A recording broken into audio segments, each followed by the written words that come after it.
Oke, hai semuanya, apa kabar kalian hari ini? Sesuai dengan janji saya kemarin, saya sudah mendatangkan Robel. Robel, kamu bisa perkenalan diri terlebih dahulu? Halo semuanya, nama saya Robert Putra Alim, alumni SMA Katolik Untuk Surapati, angkatan 2020. 2020, berarti baru lulus ya, Bel? Baru Ya? lulus. Oke, Robel, ini kan saya kan mau tanya-tanya tentang perguruan tinggi negeri, swasta. Iya, Bu. Ya.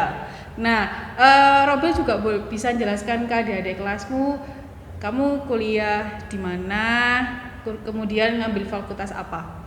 Saya kebetulan setelah lulus saya memilih melanjutkan studi ke Universitas Surabaya atau UBaya.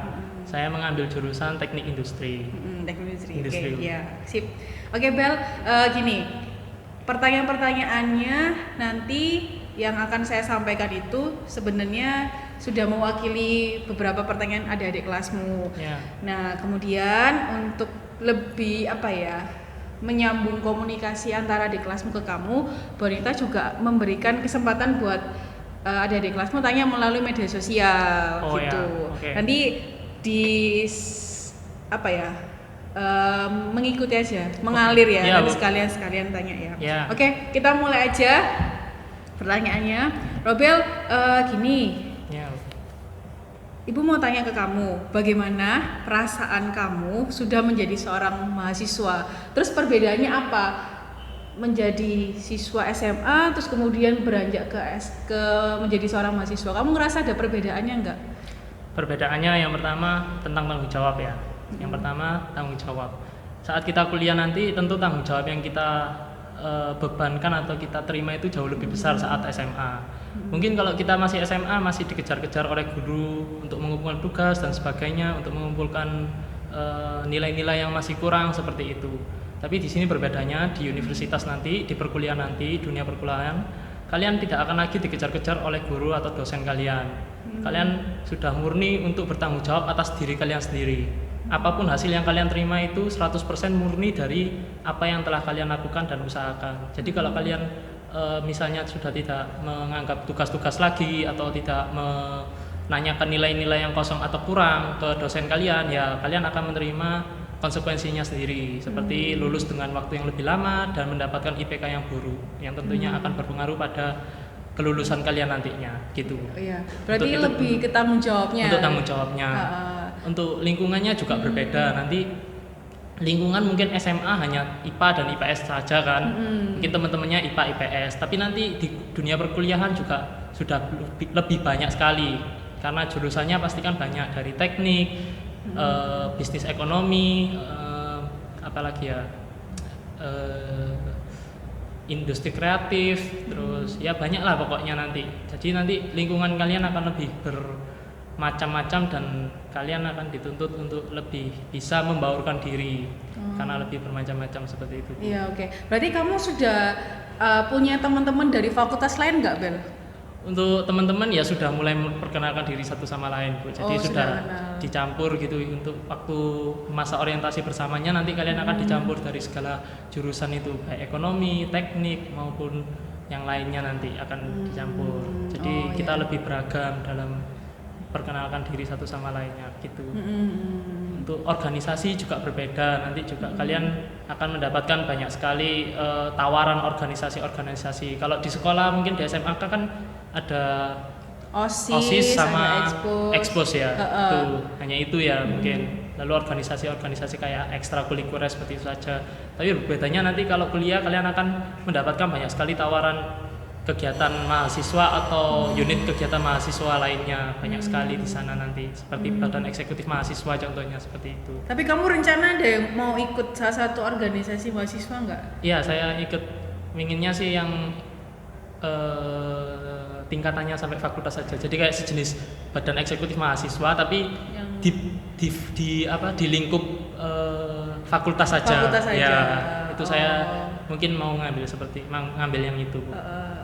Kamu menambah pengalaman lagi. Ya, kamu sebelumnya SMA pernah ikut OSIS gak? saya SMA kebetulan nggak pernah jadi OSIS. Nggak pernah. Iya. Jadi kamu pingin nambah ya? Nambah Pengetahuan lagi. apa pengalaman saya, soft skill saya yang saya tidak dapatkan di SMA, saya mau kejar di kuliah nanti. Gitu, Oh Bu. iya, oke Robel.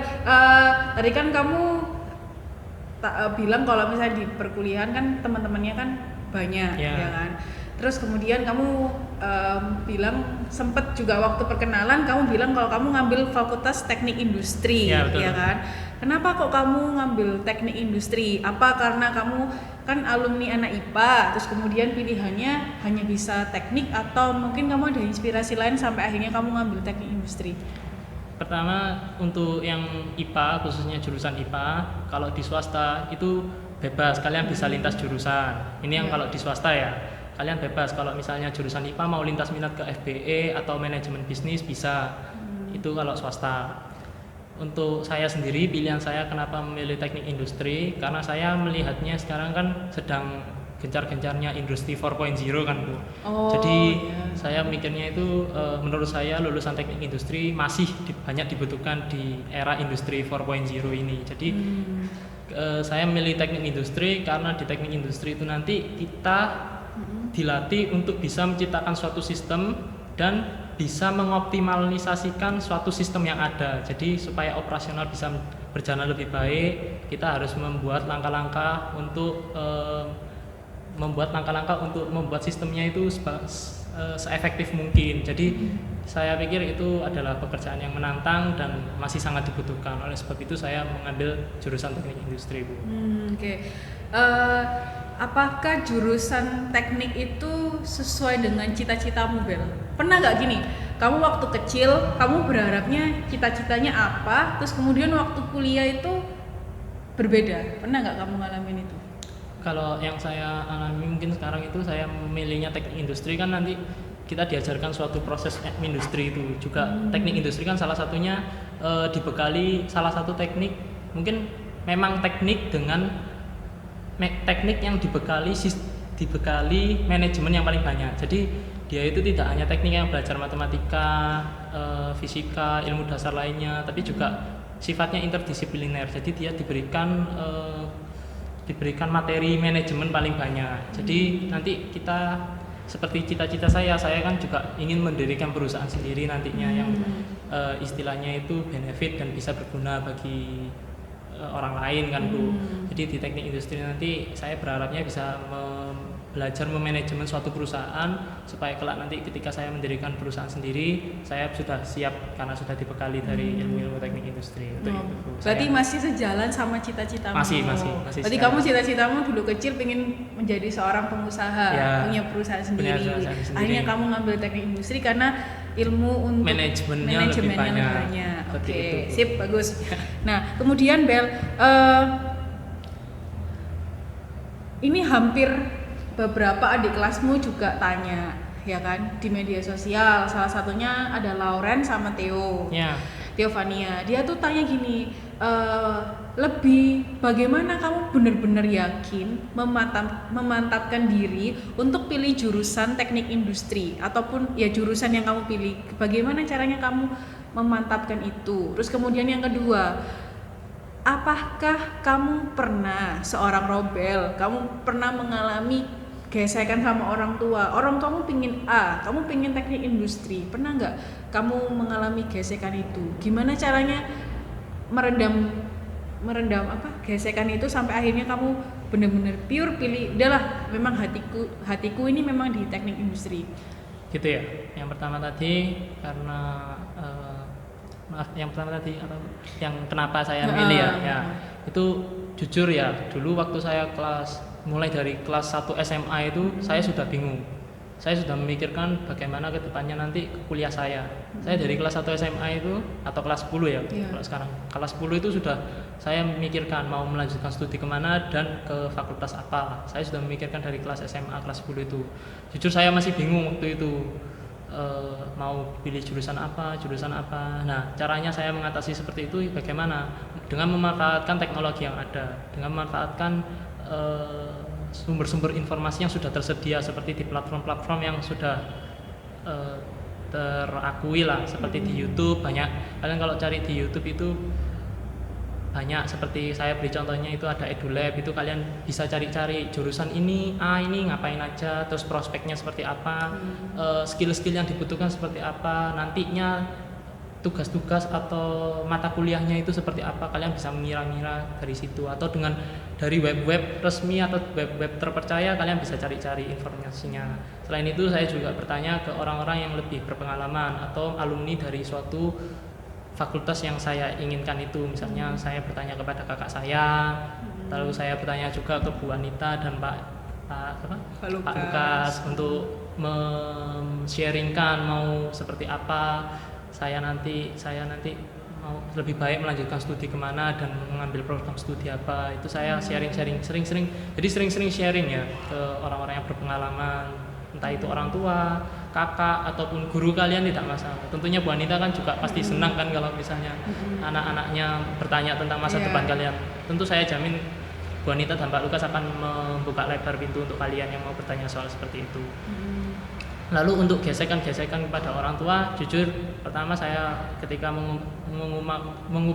mengemukakan pendapat saya tentang teknik industri, saya mau mengambil teknik industri, jujur orang tua saya, mama saya dan kakak saya menanyakan, "Loh, kenapa kamu kok memilih prodi tersebut? Bukannya prodi itu terkenal dengan jadi kayak teknik industri itu dikenal sebagai jurusan gado-gado karena dia itu mempelajari hampir semua tapi tidak secara mendalam seperti itu."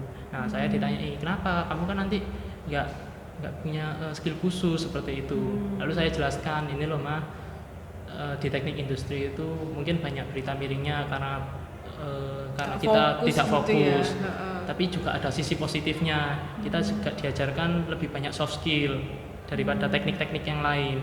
Mungkin teknik-teknik yang lain berfokus pada ilmu dan teori, sementara nanti di kerja itu nanti kita tidak hanya berkutat pada teori saja, tapi kita juga harus punya soft skill. Soft skill itu contohnya cara menghadapi orang itu seperti apa, cara berbicara kepada orang itu seperti apa. Jadi skill-skill seperti itu yang nantinya akan dilatih lebih di teknik industri. Dan itu nanti saya dari pengalaman-pengalaman saya itu soft skill itu juga sangat membantu dalam bekerja nantinya. Nah, di teknik industri itu saya baca-baca dan saya rasakan itu banyak mengajarkan tentang soft skillnya Bu. Makanya saya jelaskan ke orang tua saya seperti itu. Lalu setelah ditanya lagi, apakah kamu sudah yakin dengan pilihanmu? Itu ya, kalau kalian sudah yakin dengan pilihan, kalau kamu sudah yakin dengan pilihanmu, maka kamu harus bertanggung jawab atas pilihanmu. Konsekuensinya kamu harus terima ya, dengan lulus dengan tepat waktu, tidak pernah bolos, tidak pernah ikut yang aneh-aneh. Pokoknya kalian fokus di kuliah itu untuk mengejar masa depan kalian seperti itu. Tapi pernah nggak kamu waktu pilih jurusan tuh bentrok yang paling ekstrim sampai misalnya nih mamamu sama kamu pernah sampai berbeda pendapat? Berbeda pendapat pernah, tapi tidak sampai bentrok Bu, karena jujur saja orang tua saya percaya dengan saya. Lalu tidak memaksakan, orang tua saya tidak pernah memaksakan kehendak saya harus A, harus B, harus C. Saya dulu waktu sekolah pun saya tidak pernah disuruh untuk belajar, dituntut untuk selalu belajar, enggak. Tapi lebih ditekankan dengan kesadaran kita masing-masing. Jadi ketika kita sadar ingin belajar ya, ketika aku sadar untuk belajar ya saya belajar. Kalau saya tidak belajar ya orang tua saya ya enggak biarin, tapi ya hasilnya itu tadi kamu sendiri yang terima. Jadi hasil nilai jelek karena kamu nggak belajar ya itu konsekuensimu, ya, kamu harus terima. Ya kamu apa caranya kamu dengan diberikan kebebasan, tapi kamu terimanya dengan bertanggung jawab kebebasannya itu Bu, harus diseimbangi. Dan selama ini jujur saja saya juga bertanggung jawab atas kebebasan yang diberikan oleh orang tua saya. Jadi orang tua saya ketika saya memilih jurusan itu yang sempat sedikit berbeda pendapat, akhirnya orang tua saya yakin saya bisa menjalankan kebebasan itu dengan bertanggung jawab gitu. Berarti menurut kamu adalah menurut Robel menjadi sesuatu hal yang biasa dialami untuk kelas 12 ya. Gesekan antara kemauan pribadi sama orang tua itu sesuatu hal yang biasa. Tapi yang penting apa menurutmu? Tentunya hal yang biasa, karena orang tua mungkin berbeda pendapat atau bergesekan pendapat karena mereka itu ingin anak-anaknya tidak sampai salah jurusan seperti itu Bu. Dia tidak mau mereka orang tua, semua orang tua tidak mau anaknya terjerumus ke dalam hal yang buruk atau salah jurusan, karena itu nanti berdampak besar, terutama berdampak besar bagi kita sendiri sebagai anak. Pertama, jika salah jurusan ya, misalnya ini kasusnya salah jurusan, mereka akan lebih lama untuk menempuh studi. Lalu yang kedua, mereka dengan lama untuk menempuh studi itu kan mereka rugi waktu. Nah, dengan rugi waktu itu kalian akan lebih lama lulusnya. Ketiga, tentunya rugi biaya kan, dengan waktu yang lama dan juga biaya yang banyak, tentunya itu juga akan menimbulkan kerugian, terutama dialami oleh kita sendiri sebagai anaknya. Jadi orang tua mungkin berbeda pendapat itu biasa. Kalian juga jangan langsung marah atau langsung tidak enak hati dengan perlakuan orang tua kalian, karena sejujurnya yang saya rasakan sendiri ya Bu, pastinya orang tua itu mengemukakan pendapat atau menegur kita itu pasti ada alasannya. Dengan kita diarahkan itu tentu saja ada alasannya. Nah, caranya seperti apa kalau misalnya terjadi ada gesekan antara orang tua gimana? Tipsnya buat adik kelasmu? Ada gesekan gitu ya. Kalian jangan langsung dengan marah-marah atau dengan memutuskan bahwa orang tua kalian tidak percaya dengan kalian. Tidak, jangan seperti itu. Saya sangat tidak menganjurkan hal seperti itu. Pertama, kalian jelaskan dulu. Yaitu tadi, pertama kalian cari-cari dulu materinya tentang jurusan apa sih yang kalian inginkan itu. Terus kalian juga cari kelebihan dan kelemahannya itu seperti apa nantinya. Misalnya saya di teknik industri, saya kelebihannya kan bisa bekerja di hampir seluruh sektor industri kan Bu. Tapi kelemahannya apa? Saya ya tidak bisa mengambil pekerjaan yang membutuhkan skill khusus seperti di teknik kimia. Itu kan menjadi supervisor quality control itu juga kurang diminati kalau industri, karena industri lebih dibekali oleh manajemennya. Seperti itu Bu contohnya. Jadi kalian cari kelemahan dan kelebihan jurusan kalian, lalu kalian jelaskan, begini loh Ma, begini loh Pak prospeknya. Aku ini punyanya skill seperti ini. Misalnya kalian punya skill kreativitas kalian besar, jadi kalian bisa mampu dalam menggambar ataupun membuat suatu desain itu bagus gitu ya. Kalian mau misalnya ini mengambil jurusan DKV, ya kalian jelaskan, ini loh Ma, DKV itu prospeknya seperti ini loh, perusahaan-perusahaan yang benefit yang bisa menerima lulusan DKV itu seperti ini. Nanti ini loh Ma, karena atau ini loh Pak, ini loh skillku ini di bidang ini, aku jujur nggak bisa masuk teknik karena misalnya hitunganku itu lemah, untuk soal pelajaran aku lemah Pak, tapi soal kreativitas aku itu bagus sekali, banyak sekali skill-skill yang aku punya untuk masuk ke jurusan ini Pak. Jadi aku akan lebih maksimal nanti kalau masuk jurusan ini. Jadi kalian jelaskan juga kelebihan kalian, skill kalian itu di mana saja. Kalian jelaskan ke orang tua kalian, apakah itu relevan dengan jurusan yang kalian terima. Tentunya kalau kalian menjelaskan secara baik-baik seperti itu, orang tua akan berpikir kembali, oh ternyata begitu ya, anakku itu milihnya ini bukan karena ikut-ikutan atau ikut tren atau ikut-ikut temennya gitu. Jadi orang tua kalian pasti akan lebih membuka diskusi lebih lanjut, nggak langsung memotong, enggak kamu masuk sini pokok kamu masuk jurusan ini gitu. Saya yakin seperti itu, nanti pasti ada diskusi lebih lanjut. Nah kalian jelaskan lagi baik-baik, pokoknya secara baik-baik saja ngomongnya, jangan langsung menjudge orang tua kalian itu nggak setuju dengan kalian. Iya, berarti kalau misalnya pilih jurusan, kalau ada perbedaan dengan orang tua, kamu juga harus punya sumber yang memang kuat. Iya, betul. Jangan cuma ngotot, misalnya aku nggak suka sama jurusan ini. Ya, itu juga itu. Salah satu mungkin jadi agak sedikit gesekan. Ya nanti, tua, jadi jangan selalu ngotot atau pingin aku pokoknya itu mah, aku soalnya serapnya di situ ya. Kalian juga jelaskan kenapa, ya jelaskan juga secara realistis. Iya. Kalian itu bakatnya di mana? Kalau kalian bakatnya di mana, itu pasti minat juga akan mengikuti kok. Yakin saya. Karena dengan diiringi bakat itu pastinya minat itu akan mengikuti. Gitu, Bu. Oke, selanjutnya Bel. Ibu ingin tahu alasan terbesarmu. Kenapa kok sampai kamu memutuskan melanjutkan ke perguruan tinggi? Selain karena memang kamu punya cita-cita pengen punya usaha, pengen bangun perusahaan, terus kemudian kamu perlu ilmu itu, tapi alasan terbesarnya kamu pengen kuliah itu apa? Soalnya kan kalau kita SMA itu kan pilihannya ada 2 Bel. ya Ya. kan?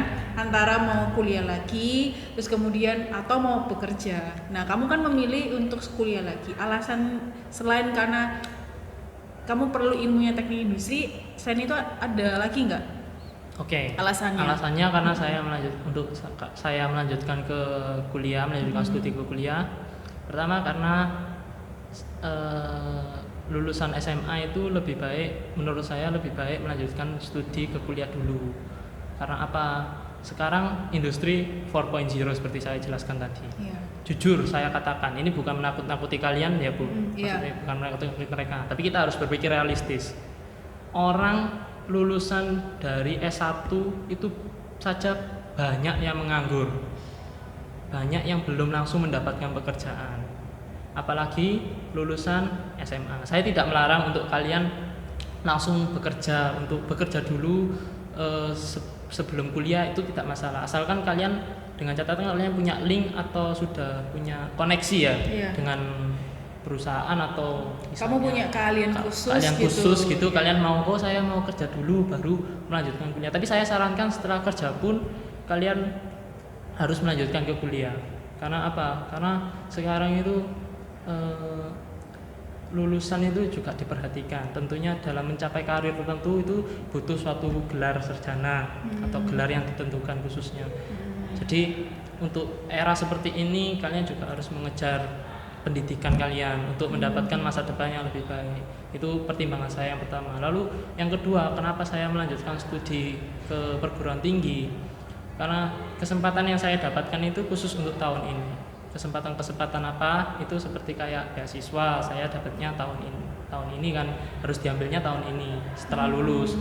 Kita kan nggak mungkin dapat beasiswa lalu diambilnya beberapa tahun ke depan, seperti itu Bu. Jadi itu alasannya kenapa saya melanjutkan studi ke perguruan tinggi. Karena tadi ya kesempatannya bagus untuk sekarang saja. Dan lagi umur saya untuk mencapai gelar itu kan nanti kalau kita mengambilnya langsung setelah SMA, kita kan lebih banyak waktu yang kita, maksudnya itu kita lulusnya itu dengan usia yang lebih muda daripada kita melanjutkan pekerjaan dulu baru kuliah, seperti itu Bu. Jadi ya. lebih mantap lebih gitu mantap ya. seperti itu. Tadi Robel kan sempat bilang kalau misalnya kamu sudah istilahnya memilih untuk studi lanjut karena ada program beasiswa dari universitas yang sedang kamu jalani sekarang. Betul. Nah, ini juga sempat ada beberapa pertanyaan Robel dari adik kelasmu waktu itu tanya mengenai proses untuk pengambilan beasiswa di swasta. Jadi sekalian aja Robel, coba kamu ceritakan dari awal bagaimana kamu proses dari nol ya, dari nol sampai kamu akhirnya bisa mendapatkan beasiswa tersebut. Mungkin kamu juga bisa menceritakan persyaratan-persyaratannya, ribetnya. Pokoknya kamu boleh curhat lah. Apa kira-kira? Dari awal ya? Awalnya gimana? Kamu bisa sampai akhirnya lolos, terus kamu akhirnya dapat beasiswa apa? Dari awalnya itu saya sudah memikirkan dari kelas 10 itu tadi saya melanjutkan